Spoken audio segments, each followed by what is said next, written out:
Bienvenidos a la práctica número 13 correspondiente a preparación y valoración de soluciones. Esta práctica corresponde al laboratorio 01 de la materia de Biología General y Química General de la licenciatura en Biotecnología de la Universidad Michoacana de San Nicolás de Hidalgo. Hoy hablaremos sobre algunas métricas correspondientes a las concentraciones utilizadas en soluciones químicas. Algunas de estas concentraciones son concentraciones porcentuales en relación peso y peso, así como algunas relaciones porcentuales de relación peso y volumen. Una concentración correspondiente a molaridad, a molaridad y a normalidad. Una solución química se considera como una mezcla homogénea de dos o más sustancias, en las cuales interviene el solvente y el soluto. Una vez que el soluto es incorporado al solvente y la disolución es completa, es decir, es una mezcla homogénea, tendríamos por lo tanto a una solución. La sustancia disuelta o la sustancia que se va a disolver se denomina soluto, y la sustancia en donde se disuelve el soluto corresponde al solvente. Algunas propiedades que tienen las soluciones dentro de química son las siguientes. Primero, su composición química va a ser variable. Va a depender de la constante de disociación de cualquier soluto que sea incorporado. 2. Las propiedades químicas de los componentes de una solución no se alteran. Es decir, las soluciones van a tener una característica, al igual que las mezclas, de mantener sus propiedades químicas. 3. Las propiedades físicas de la solución van a ser diferentes a las del solvente puro. Existen algunos compuestos que tienen la capacidad de autoionización en contacto con el agua y generan a través de su energía de ionización diferentes moléculas. Por lo tanto, las características y propiedades físicas de este soluto serán muy diferentes. Nos referimos a la densidad, a la capacidad de formar algunos precipitados o bien a la resistencia que tenga para conducir el impulso eléctrico. La adición de un soluto a un solvente va a incrementar el punto de ebullición y por lo tanto disminuirá el punto de congelación.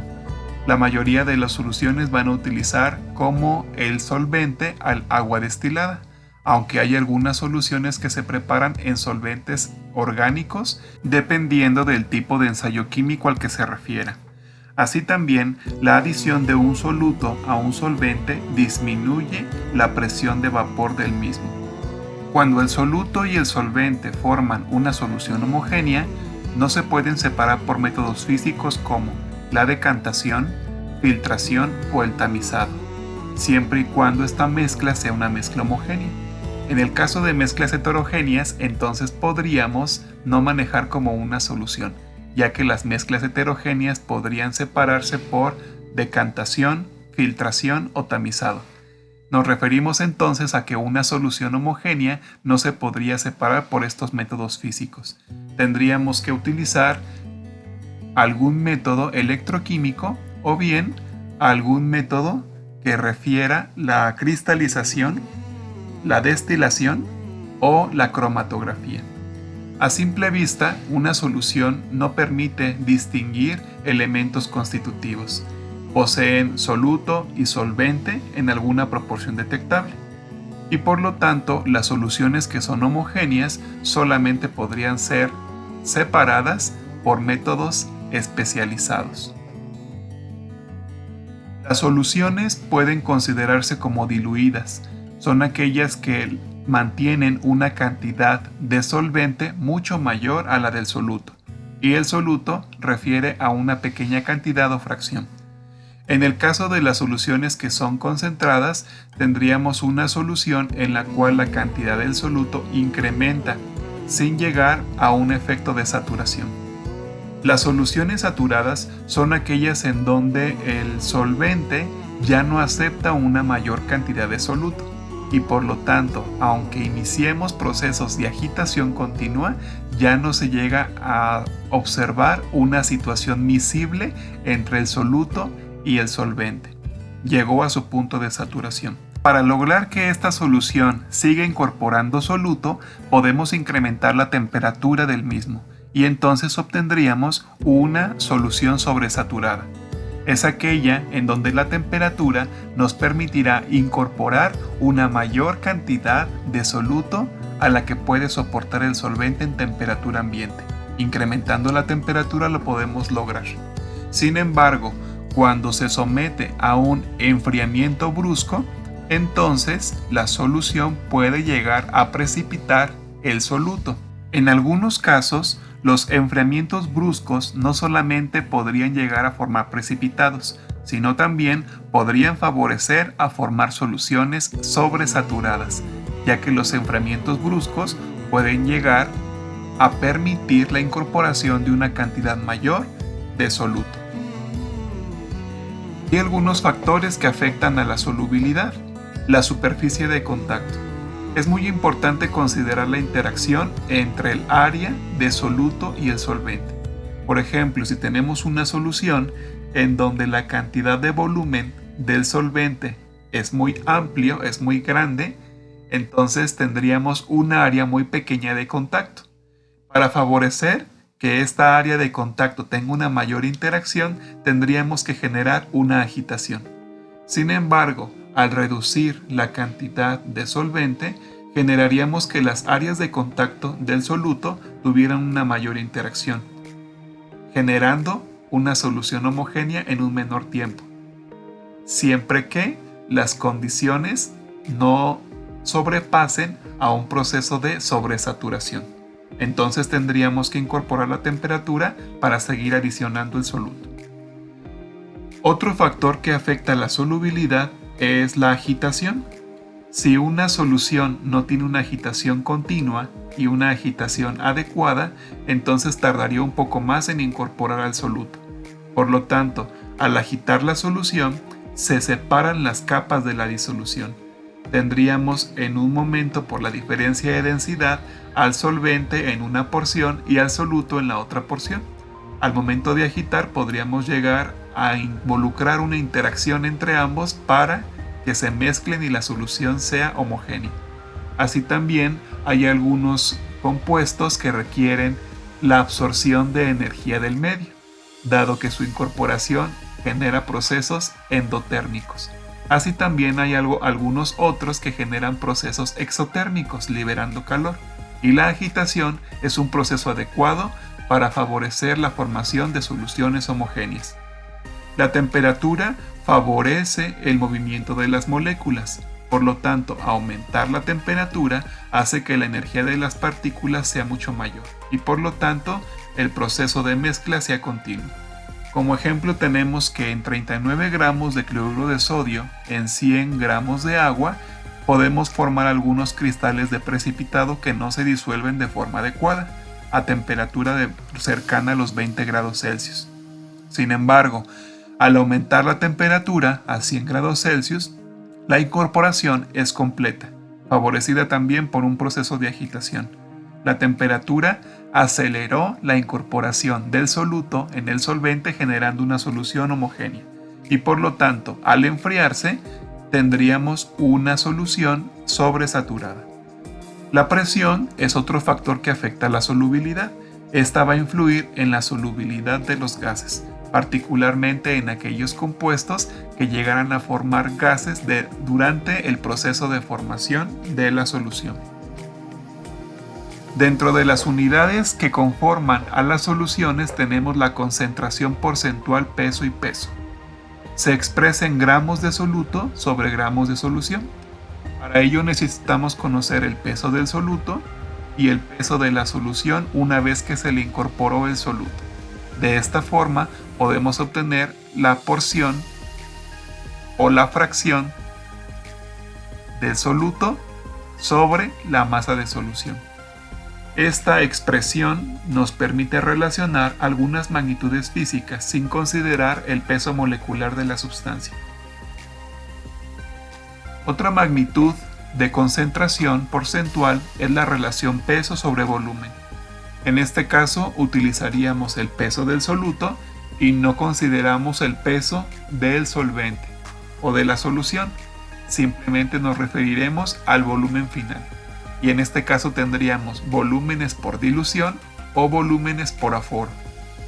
Una vez que calculamos esta relación porcentual de peso-volumen, podemos expresar también una magnitud física, pero no consideramos tampoco el peso molecular de la sustancia.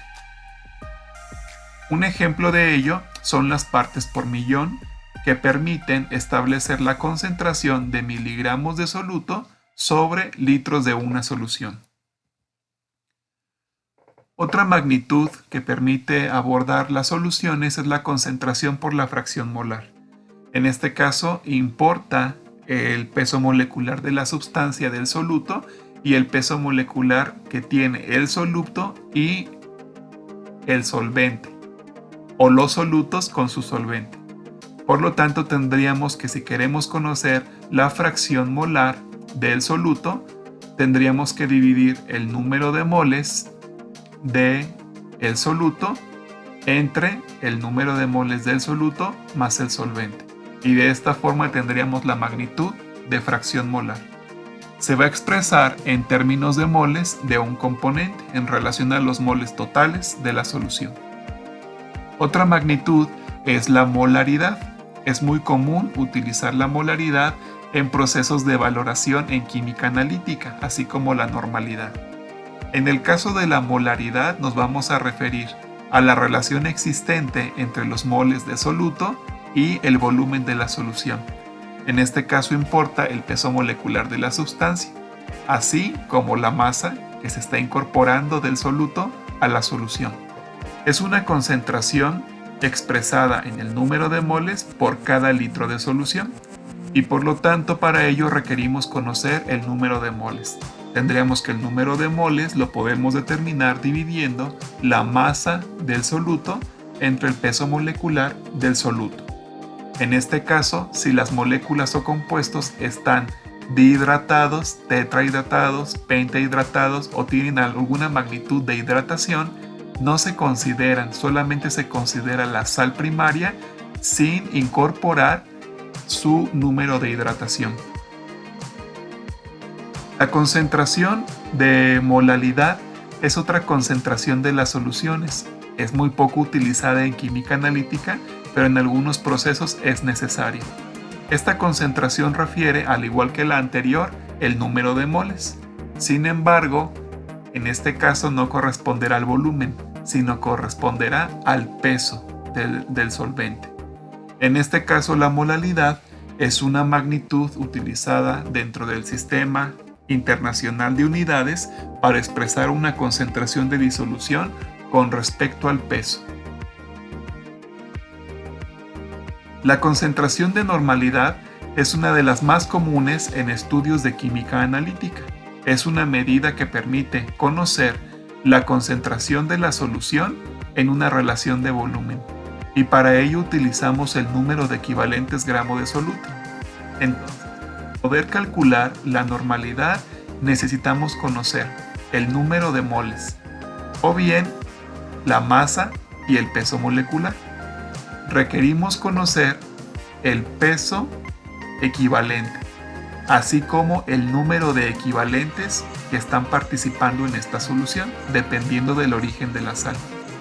En el caso de utilizar un soluto que tenga una naturaleza ácida, importará para el número de equivalentes el número de hidronios que presente la molécula, mientras que para las sales requeriremos el número de cationes, o bien el número de electrones que han sido cedidos por el compuesto dentro de una reacción.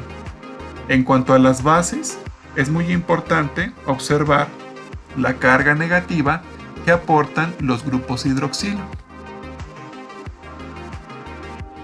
Vamos a tomar un ejemplo para preparar una solución de dicromato de potasio a una concentración de 0.025 normal. Para poder determinar la normalidad de una sal, la concentración en normalidad de una sal, necesitamos seguir el siguiente proceso. Primero, debemos conocer el peso molecular de la sustancia. En este caso, el dicromato de potasio presenta 2 átomos de potasio, 2 átomos de cromato y 7 átomos de oxígeno. Por lo tanto, considerando esta fórmula, tendríamos que calcular el peso molecular de esta sal. Posteriormente tenemos que establecer cuál es el parámetro de carga. Debido a que esta sal no corresponde a un ácido, no interesará los iones hidrónio. Dado que esta sal no es una base, no interesará los iones hidroxilo. Entonces tendríamos que referirnos a lo del número de electrones que han sido transferidos para poder disociar este compuesto. Para ello necesitamos establecer la ecuación general de la reacción balanceada por el método redox. Una vez que se hizo el balance de la ecuación, tenemos que el número de equivalentes sería 6 electrones. Para ello necesitamos conocer el peso equivalente. El peso equivalente lo podemos conocer como el promedio o el peso molecular entre el número de equivalentes o en este caso el número del parámetro de carga, que para esta reacción son 6 electrones. Para ello también requerimos dividir el número de equivalentes entre el volumen para obtener ya la normalidad, y el número de equivalentes lo podemos obtener con el equivalente químico de la masa entre el peso equivalente. Entonces, para poder establecer el número de equivalentes de soluto, requerimos conocer la masa, los gramos que se están agregando de reactivo a la solución, así como su peso equivalente.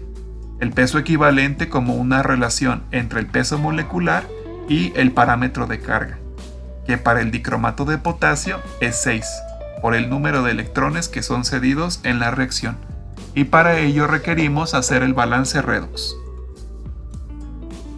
El dicromato de potasio va a presentar a valencias positivas en el caso del potasio y valencias negativas en el caso del ion cromato. Entonces, la normalidad también se puede calcular con base en las cargas que tengan los cationes. Como en este caso tenemos 2 cationes, muy probablemente el número equivalente puede ser 2. Sin embargo, para poder utilizar este número equivalente, es muy importante hacer el balanceo redox. De otra forma, podríamos obtener información errónea. Entonces, el primer paso, como lo vimos en la diapositiva anterior, es calcular el peso molecular. El peso molecular lo vamos a calcular de acuerdo al número de átomos de cada uno de los elementos, auxiliados de los datos de la tabla periódica, con respecto a la masa atómica de cada uno de los elementos. La masa atómica del potasio es 39.098. Del cromato o del cromo, 51.996. Y del oxígeno, 15.999. Entonces tendríamos que multiplicar la masa atómica por la cantidad de átomos que presenta el elemento. Y entonces tendríamos la masa atómica del compuesto. En este caso, para los 2 átomos de potasio sería 78. Para los 2 átomos de cromo sería 103. Y para los 7 átomos de oxígeno sería 111. Entonces, al sumar la masa atómica de estos elementos con sus átomos, tendríamos el peso molecular del compuesto en 294.181. Entonces tendríamos que, como ya tenemos el peso molecular, que es 294, ahora necesitamos, para obtener el peso equivalente, conocer el parámetro de carga, el número de electrones que han sido cedidos por la sal para poderse disociar. La ecuación redox nos dice que para poder disociar al dicromato de potasio se liberaron 6 electrones. Al necesitarse 6 electrones para disociar a esta molécula o a este compuesto, entonces tendríamos un parámetro de carga de 6. El peso específico, que sería el peso molecular 294, entre el parámetro de carga, que corresponde a 6, nos da un peso equivalente de 49.0301. Este peso equivalente nos va a servir ahora para poder calcular la normalidad. ¿Cómo lo vamos a utilizar? Necesitamos para ello los siguientes datos: la masa, el peso equivalente, para obtener el número de equivalentes gramo. El número de equivalentes gramo va a ser la relación de la masa entre el peso equivalente, que es el siguiente paso. El equivalente químico será lo que resulte de la masa entre el peso equivalente. Por lo tanto, la masa que vamos a agregar de reactivo son 1.226 gramos. Esto es lo que teóricamente debemos agregar para poder preparar una solución de dicromato de potasio .025 normal, siempre y cuando el reactivo se haya secado correctamente. Entonces, como la masa es 1.226, que es lo que vamos a agregar a la solución, y el peso equivalente que obtuvimos por este procedimiento es de 49, el número de equivalentes o el equivalente químico de esta sustancia sería de 0.025. Dado que la normalidad nos establece que el número de equivalentes se debe de dividir entre el volumen y el volumen debe estar en litros, como en este caso vamos a preparar un volumen de 1 litro de esta solución, entonces tendríamos que el número de equivalentes, que es .025 entre 1 litro, nos da una normalidad de .025. Por lo tanto, el procedimiento sería el siguiente. Tenemos que secar 2 gramos de dicromato de potasio. Los tenemos que secar en una estufa aproximadamente a 90 grados Celsius por 48 horas. Posteriormente al secado, entonces tenemos que dejar enfriar y transferir en una cápsula de porcelana este reactivo que está ya seco en un horno a un desecador. Pero es muy importante que cuando el reactivo entre al desecador, el desecador y este reactivo no tengan un efecto térmico, es decir, que el reactivo no se debe meter caliente al desecador, dado que el desecador podría generar vapor y puede botar la tapa.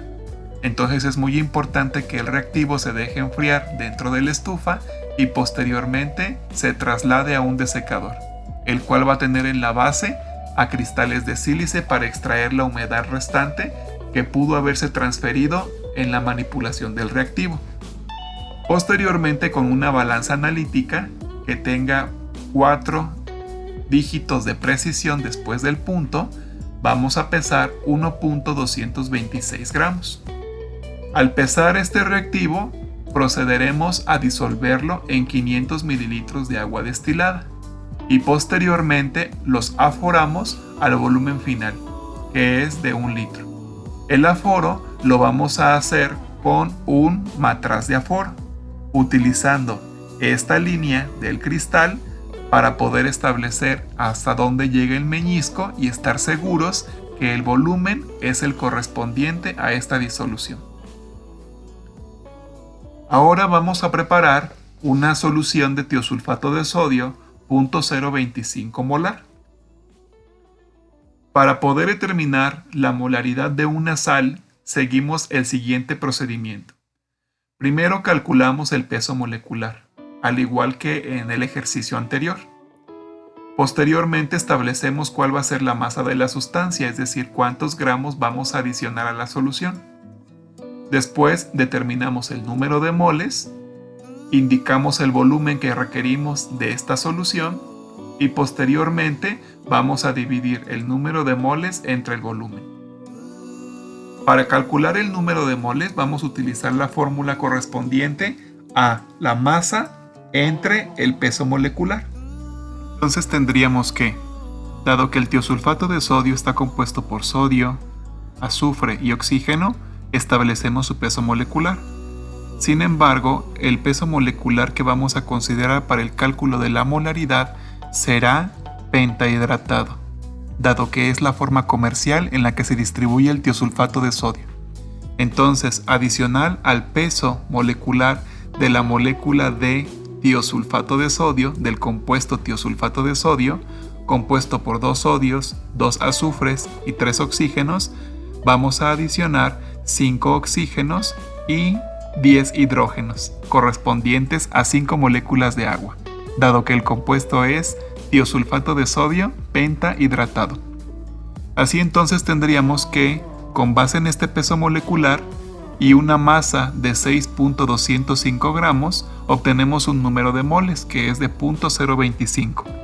Y como en este caso prepararíamos 1 litro de la solución, el número de moles entre el volumen de la solución nos daría una molaridad de 0.025.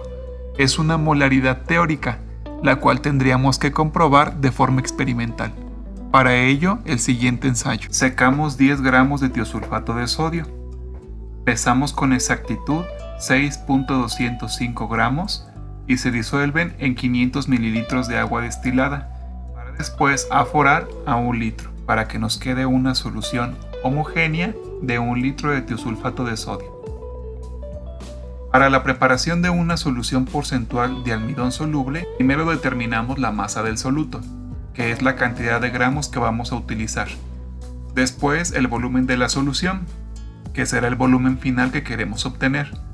Y posteriormente hacemos el cálculo de la concentración porcentual, dividiendo la masa del soluto entre el volumen de la solución, multiplicado por 100. Para ello tenemos que secar 2 gramos de almidón soluble. Pesamos con exactitud 1 gramo y lo disolvemos en 30 mililitros de agua destilada fría. Es muy importante que el agua se encuentre fría para evitar la formación de grumos. Posteriormente, estos 30 mililitros ya con el almidón soluble incorporados los vamos a disolver en 60 mililitros de agua destilada que se encuentre hirviendo. El color será un color lechoso, un color blanco.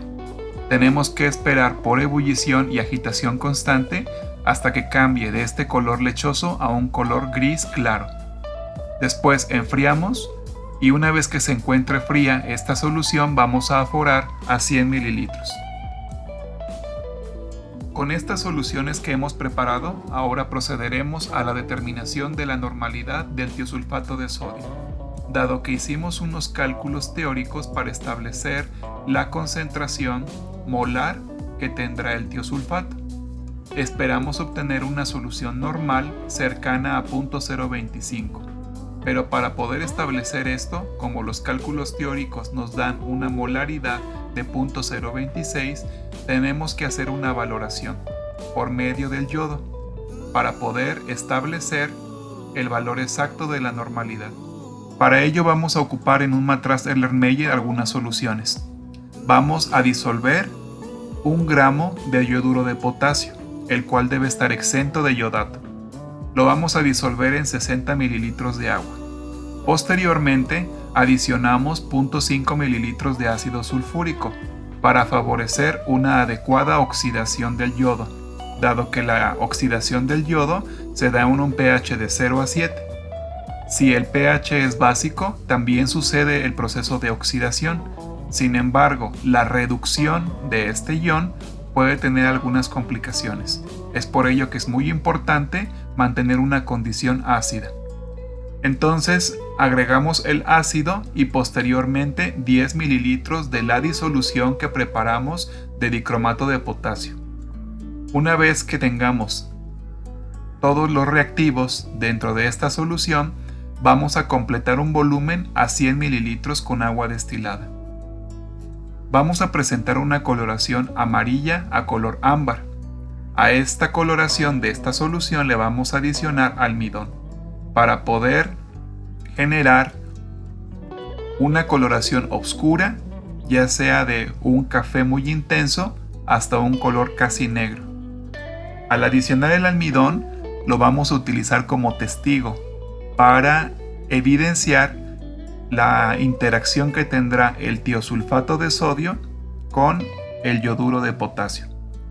Para ello vamos a valorar a esta solución de yodo con tiosulfato. El principio es un principio de oxidación. Vamos a presenciar la oxidación del tiosulfato de sodio perdiendo 2 electrones para formar ahora el tiosanato. Entonces tendríamos que en el caso del yodo tendríamos un efecto de reducción, en donde utilizaríamos los 2 electrones que se están liberando del tiosulfato de sodio para poder generar yodo elemental.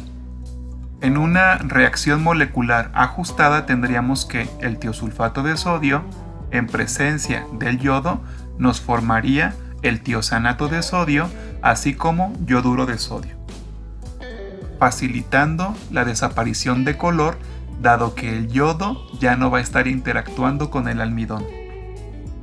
En la sección de cálculos es muy importante anotar los mililitros de dicromato de potasio que le ponemos a cada tratamiento. En este caso la valoración la haremos por triplicado. Posteriormente vamos a anotar los mililitros de tiosulfato de sodio que se requirieron para llegar al punto de inflexión. El punto de inflexión será conocido por la pérdida de color, punto exacto en el que sucede el vire en la presencia del almidón. Y posteriormente con estos datos calcularemos la normalidad de esta solución de tiosulfato de sodio que hemos preparado, para verificar si las métricas teóricas corresponden al ensayo experimental. Ahora iniciaremos con la actividad experimental. Bien, vamos a iniciar con la preparación de una solución de almidón. Para ello tenemos agua hirviendo. Tenemos en este vaso agua fría para hacer la disolución y tenemos ya en estas cápsulas pesado y dosificado la cantidad necesaria de almidón.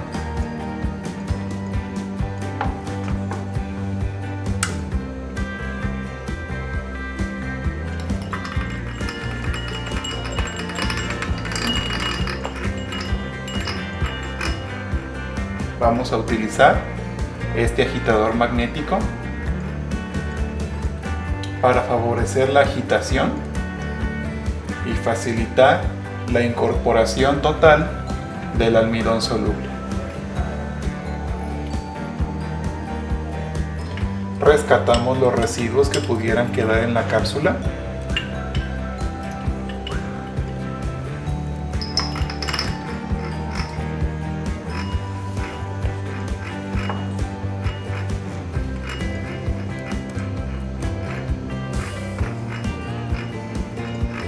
Es muy importante que esta disolución de almidón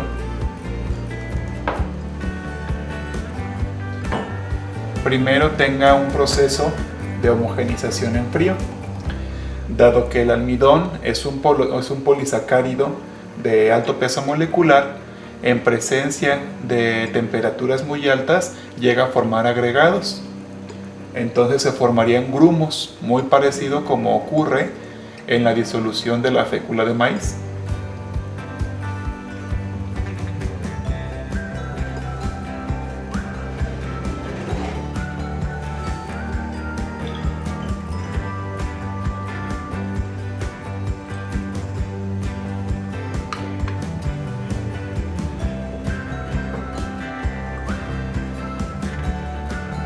Una vez que tengamos la incorporación completa en agua fría, ahora vamos a proceder a transferirlo a agua hirviendo.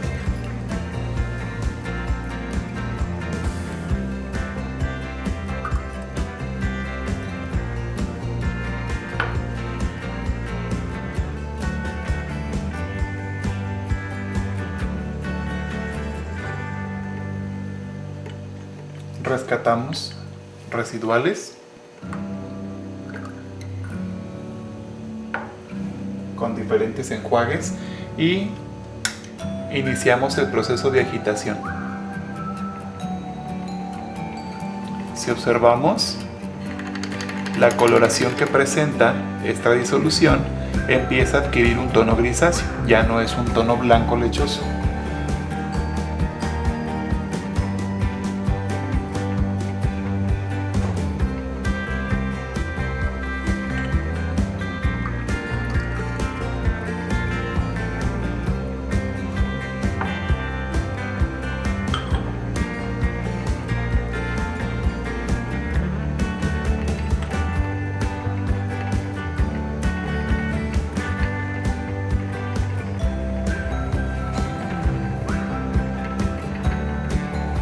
Como se puede observar, está clarificando.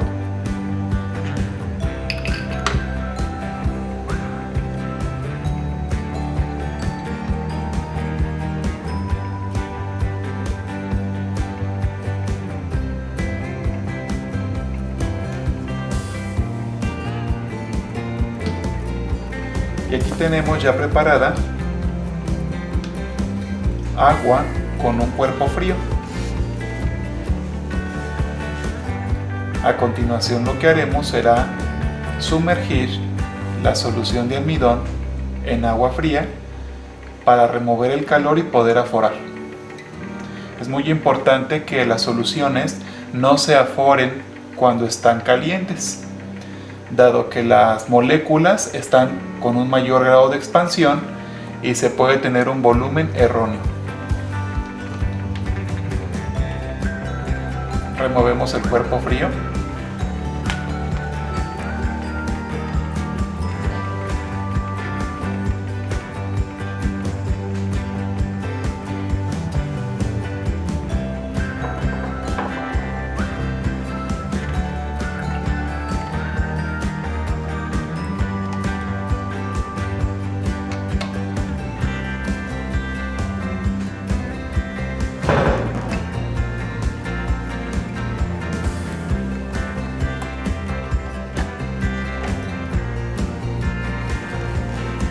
Como podemos observar, ya clarificó. Al clarificar, ahora tenemos que enfriar esta solución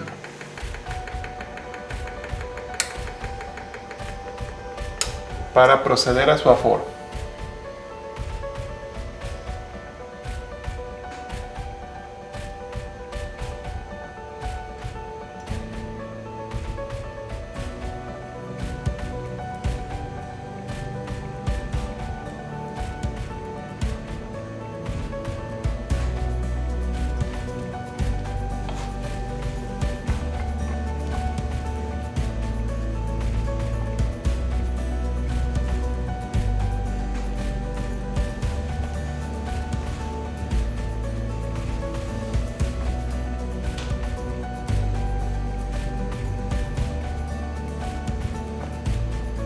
Esta solución la vamos a aforar en un matraz de aforo de una capacidad de 100 mililitros. Y tenemos que verificar que el líquido llegue hasta esta línea. El meñisco tendrá que estar sobre la línea del aforo.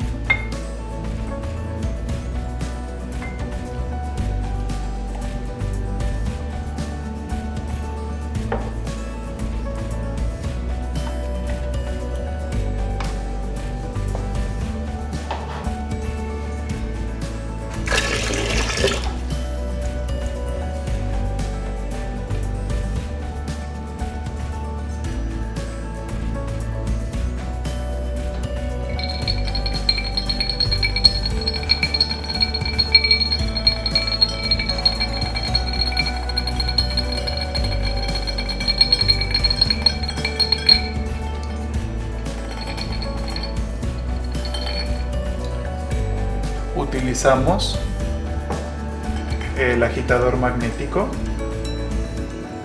para favorecer la pérdida de calor.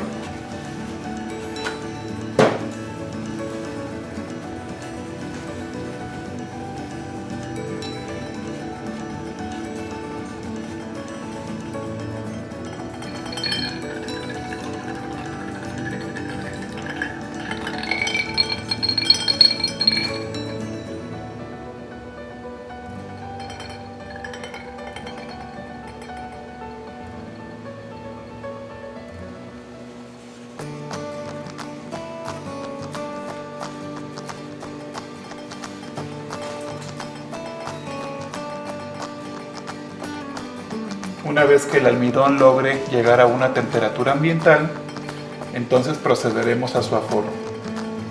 Y para ello nos vamos a auxiliar de una pipeta de transferencia para poder completar el volumen de agua destilada.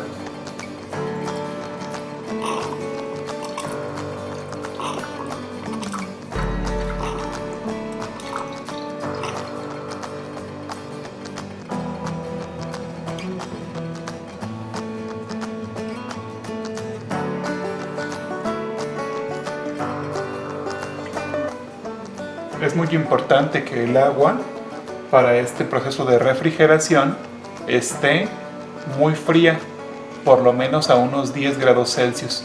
Por ello es importante que el cuerpo frío que se encuentra congelado haya estado en contacto por lo menos 30 minutos con esta agua.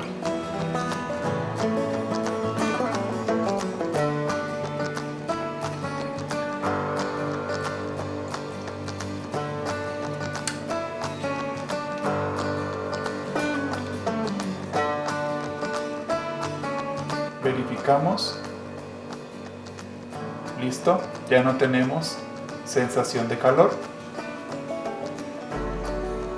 Ahora procedemos al aforo.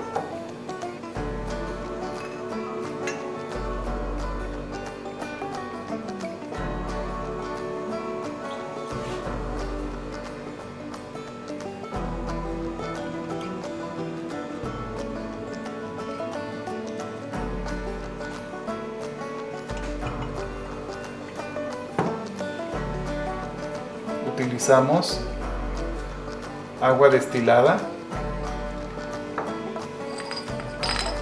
para los enjuagues y remover residuales.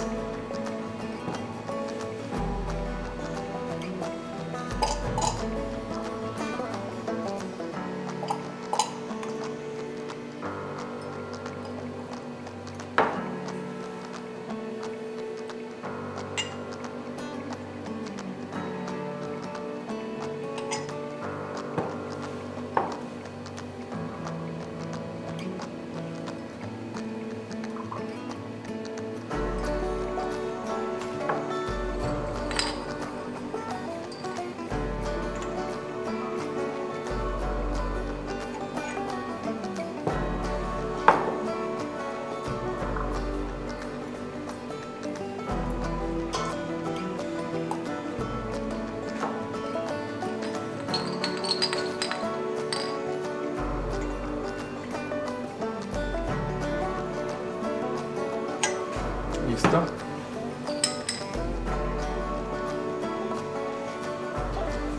Ahora vamos a proceder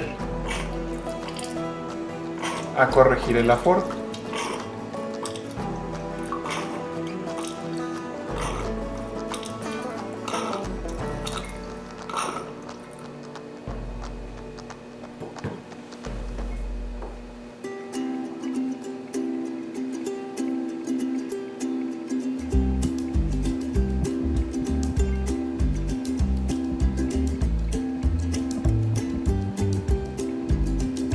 Es muy importante que cuando lleguemos al anillo pongamos nuestros ojos a la altura para poder verificar aforo.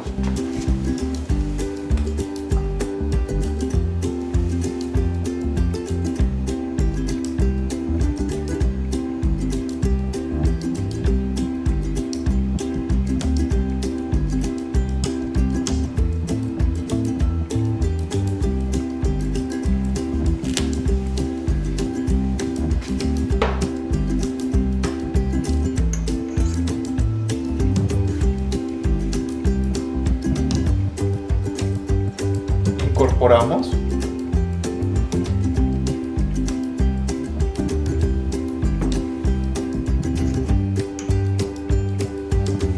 y verificamos aforo.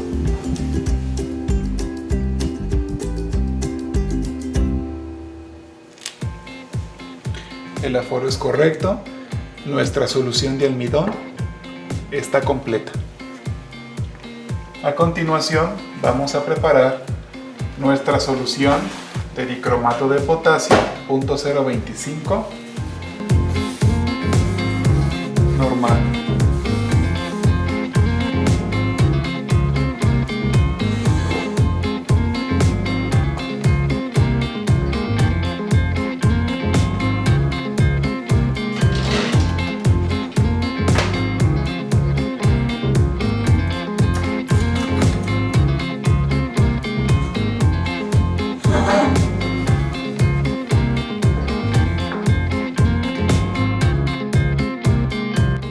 Aunque en los cálculos que elaboramos nos solicitan que preparemos 1 litro, en este caso no vamos a utilizar todo 1 litro de dicromato de potasio. Por lo tanto, vamos a preparar una parte proporcional. Vamos a preparar 50 mililitros.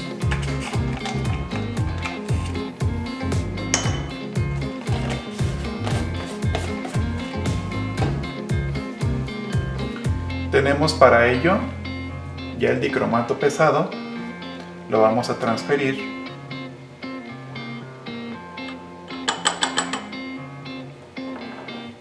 Colocamos un poco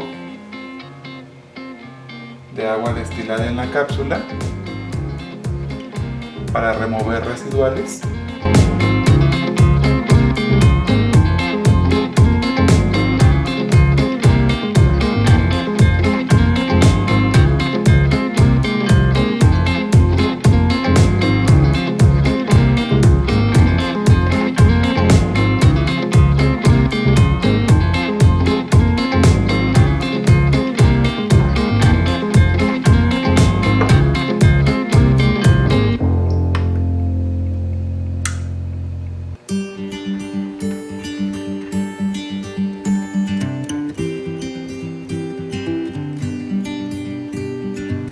Y procedemos a la incorporación.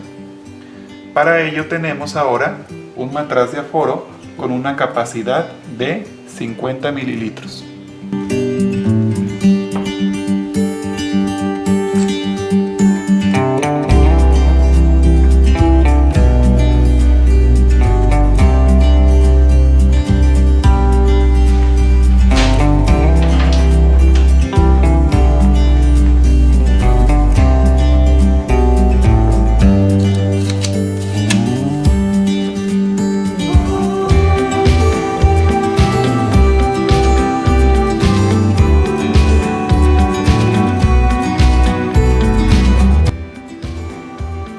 Como lo vimos en la sesión teórica de la práctica, la superficie de contacto es muy importante. Como en este caso la superficie de contacto es muy estrecha, no tenemos una interacción adecuada entre el soluto y el solvente. Entonces tenemos que propiciar un proceso de agitación más intenso para que se incorpore el soluto y se forme una solución que es homogénea.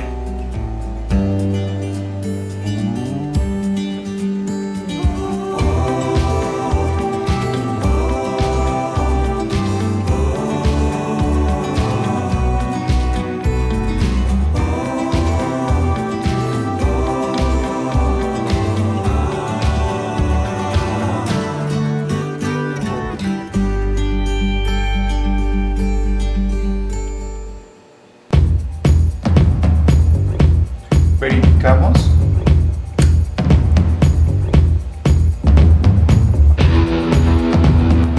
Ya que observamos que nuestra solución está incorporada y que tenemos una solución homogénea, ahora procedemos al aforo.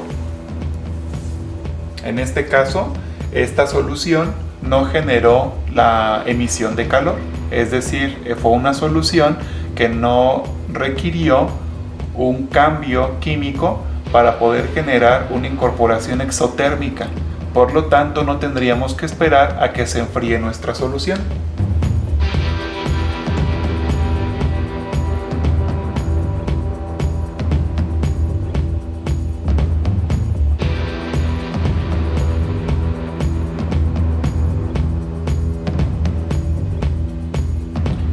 Incorporamos el dicromato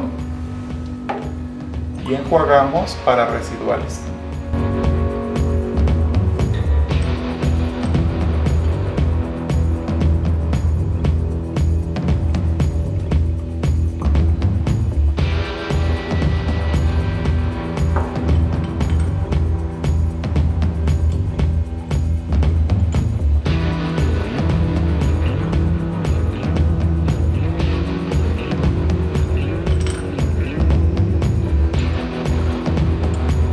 Aproximadamente con 3 enjuagues es suficiente. En este caso podemos observar que ya no tenemos un dicromato presente.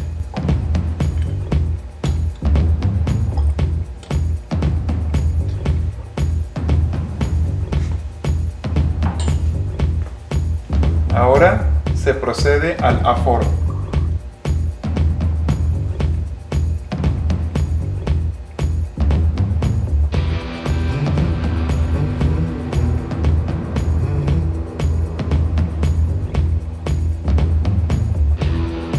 Ahora que estamos llegando a la parte del meñisco, en el anillo de aforo, colocamos nuestros ojos en distancia del punto de aforo.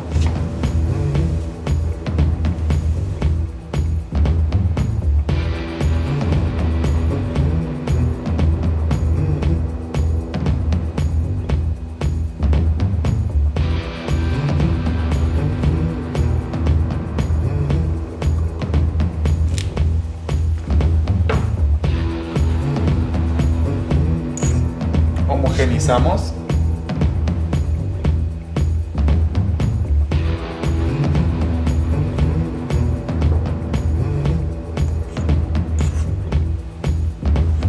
Verificamos aforo. El aforo es correcto. Podemos observar el meñisco sobre el anillo de aforo.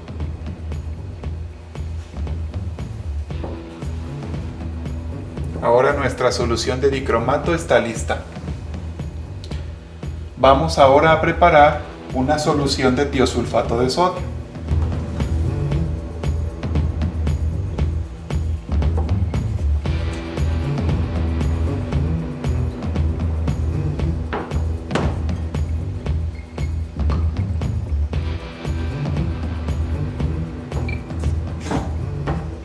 Como nos dimos cuenta en el ejercicio anterior, si dejamos todo el volumen para la incorporación del tiosulfato, su incorporación va a ser muy lenta.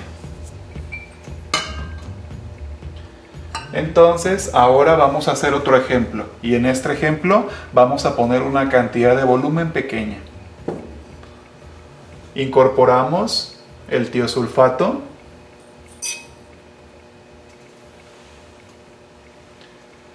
Y realizamos enjuagues para remover residuales.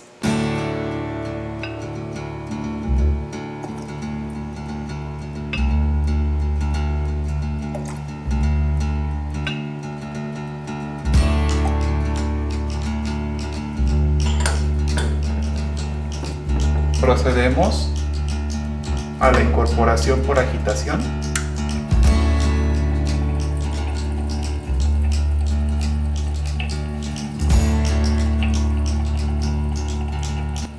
Y si revisamos, a diferencia del ejercicio anterior, ahora tendríamos una incorporación muy rápida de las sales de tiosulfato, dado que las interacciones entre la superficie del soluto con el solvente son mucho mayores.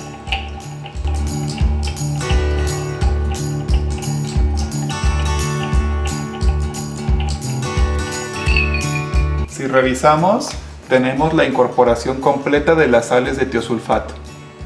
Ahora vamos a proceder al aforo. Para ello, vamos a utilizar un matraz de aforo con capacidad de 1 litro.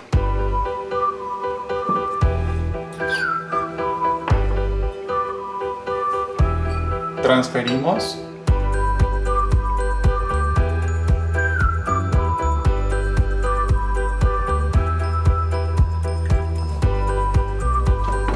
Y realizamos enjuagues.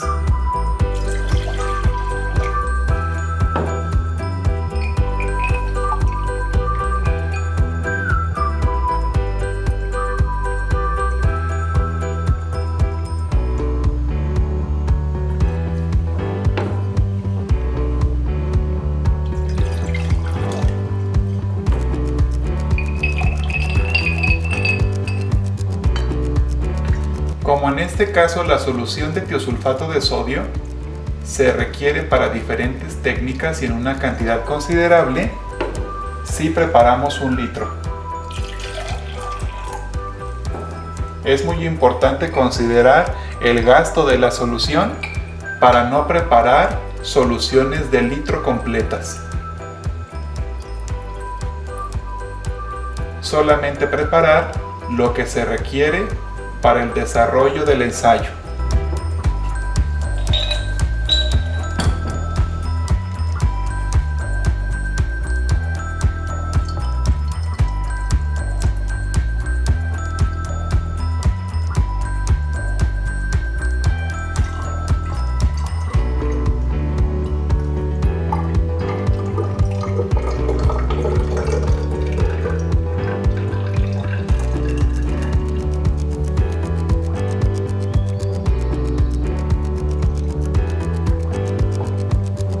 Ahora vamos a proceder a verificar aforo complementando volúmenes.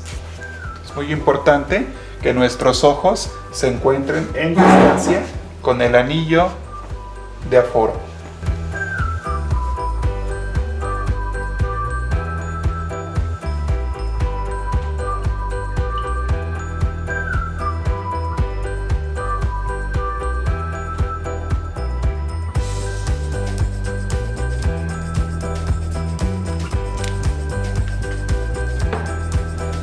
Como lo podemos constatar, incorporamos y verificamos aforo. En este caso, la solución de tiosulfato de sodio no generó un evento exotérmico, por lo tanto no requiere atemperarse.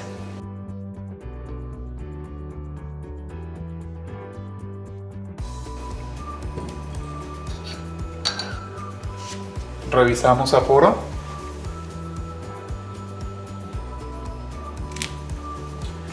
Ahora podemos verificar que el meñisco se encuentra sobre el anillo de aforo.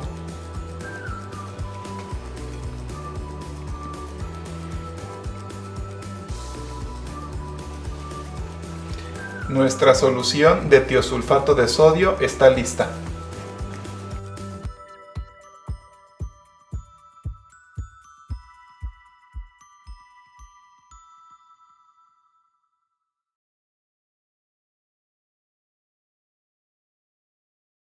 A continuación, vamos a iniciar la valoración de nuestra solución de tiosulfato de sodio para corroborar la normalidad a la cual fue preparada. Para ello, vamos a necesitar 3 matraces Erlenmeyer y vamos a requerir 1 gramo de yoduro de potasio, los cuales tenemos ya dosificados en estas cápsulas.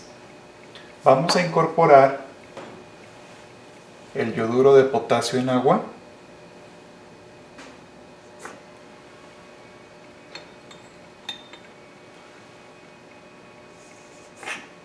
y lo vamos a transferir a los matraces Erlenmeyer.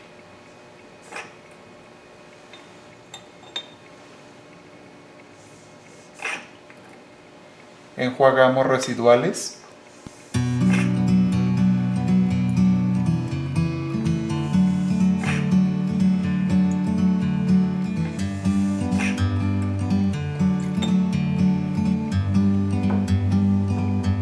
Like a bird on a tree, I'm just sitting here. I got time, clear to see. From up here,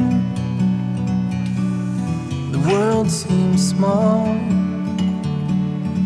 We can sit together. It's so beautiful, you and me. We meant to be in the great outdoors, forever free.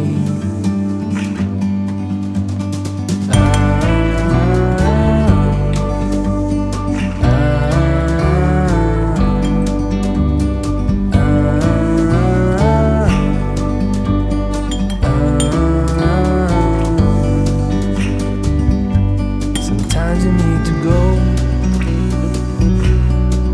and take a step back to see the truth around you. From a distance you can tell.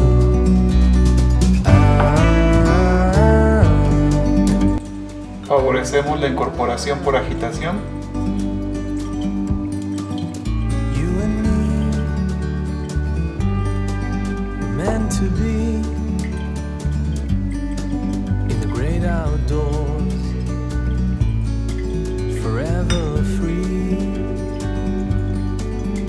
You and me. Y nos damos cuenta que ya hubo una incorporación completa del yoduro de potasio.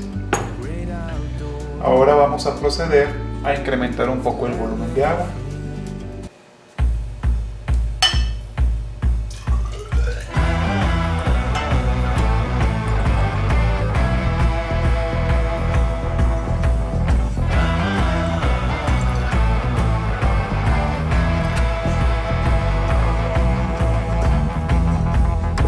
Posteriormente vamos a adicionar 0.5 mililitros de ácido sulfúrico concentrado.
Posteriormente adicionamos 10 mililitros de la solución de dicromato de potasio .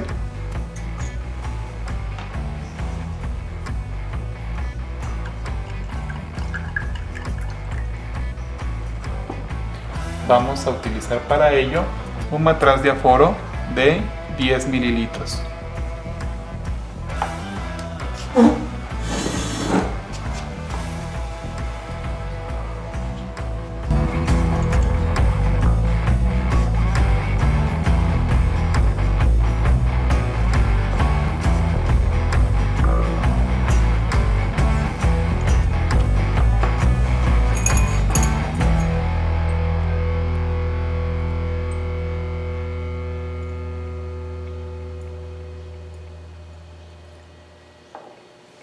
Verificamos el aforo.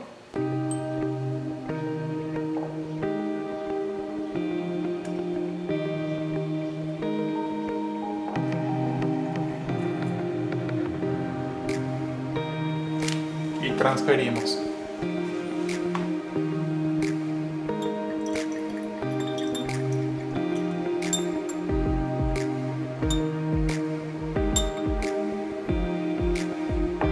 Observamos para ello un cambio de coloración.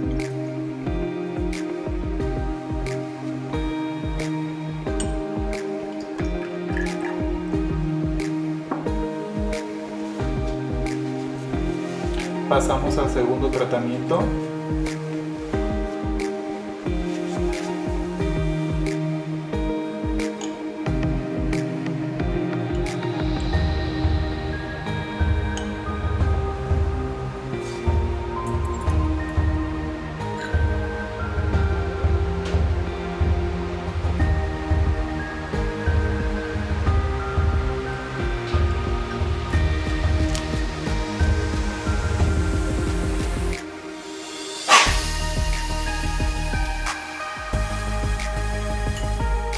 Transferimos.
A continuación, vamos a proceder a completar volúmenes.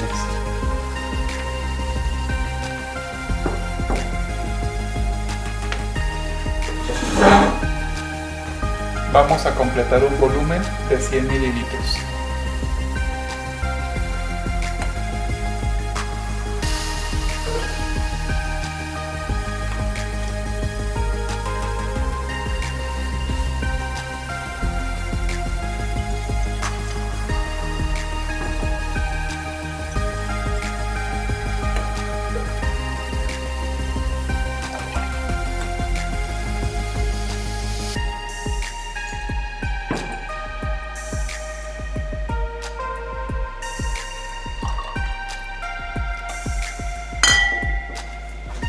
Verificamos.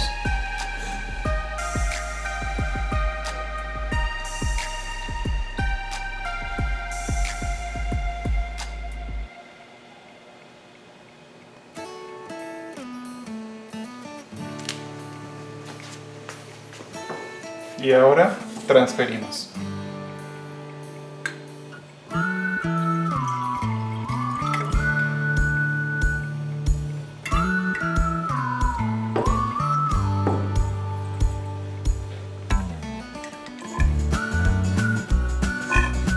Removemos residuales.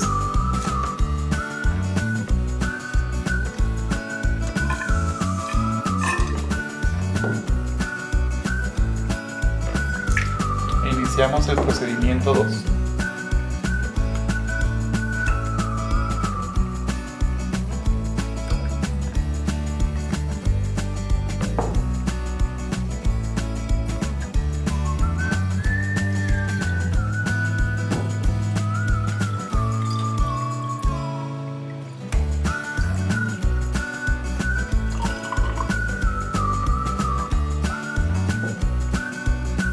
Verificamos.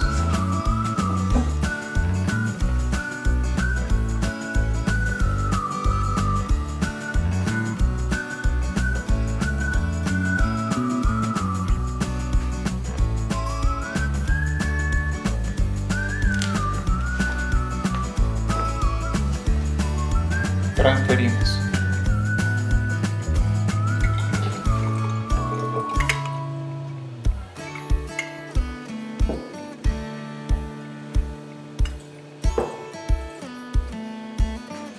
Removemos residual.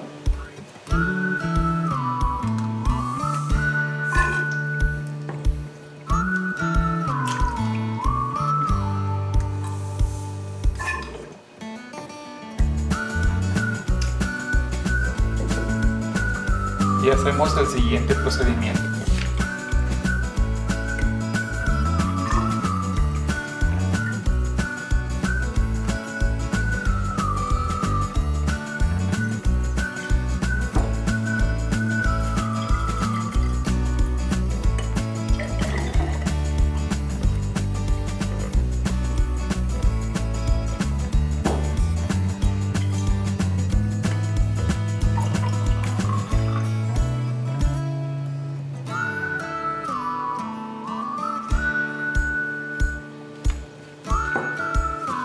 aplicamos.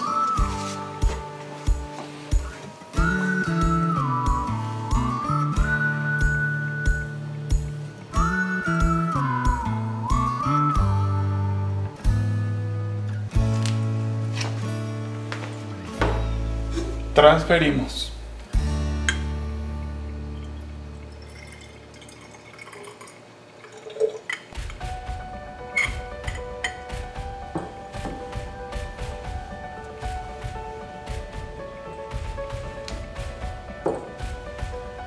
Ahora vamos a comenzar el proceso de titulación. Para el proceso de titulación vamos a requerir utilizar el tiosulfato de sodio que tenemos preparado para nuestra valoración. Y para ello vamos a utilizar como indicador el almidón. Tomamos nuestra solución de tiosulfato de sodio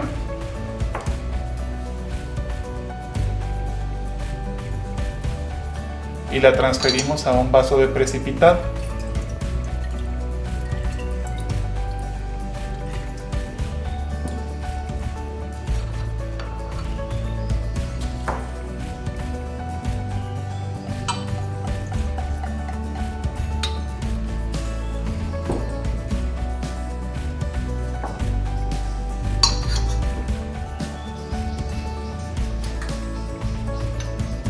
Llenamos nuestra bureta.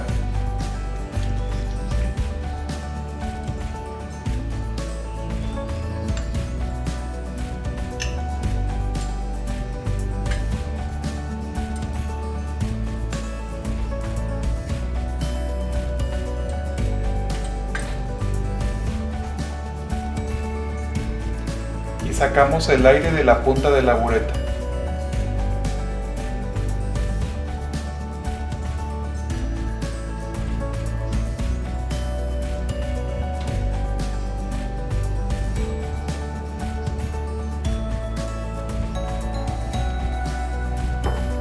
Ahora vamos a proceder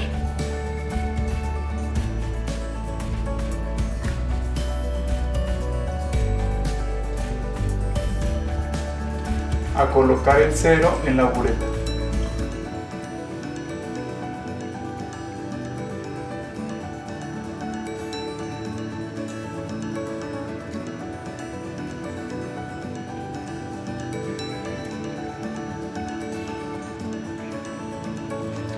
Es muy importante remover el aire de las puntas porque podemos cuantificar erróneamente ese volumen. Ahora vamos a proceder a la titulación. Observamos que el yodo se oxidó completamente en presencia del dicromato de potasio. Ahora vamos a favorecer la formación del tiocianato de sodio, así como del yoduro de sodio, removiendo el color de esta mezcla que se encuentra oxidada.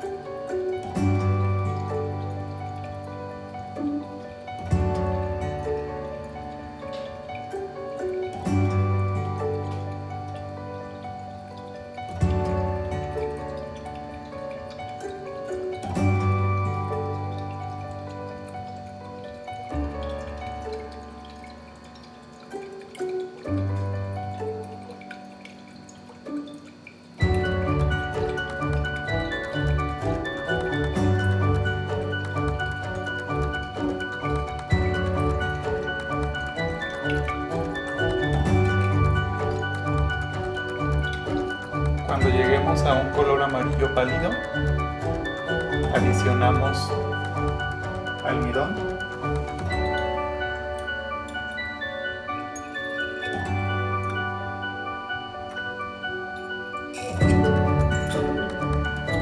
La muestra se vuelve oscura.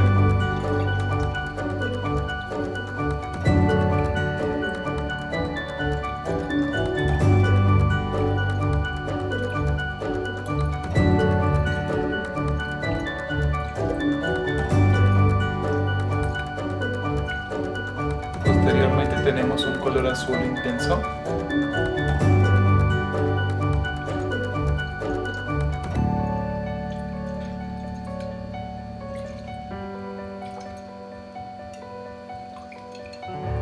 Y desaparece nuestro color.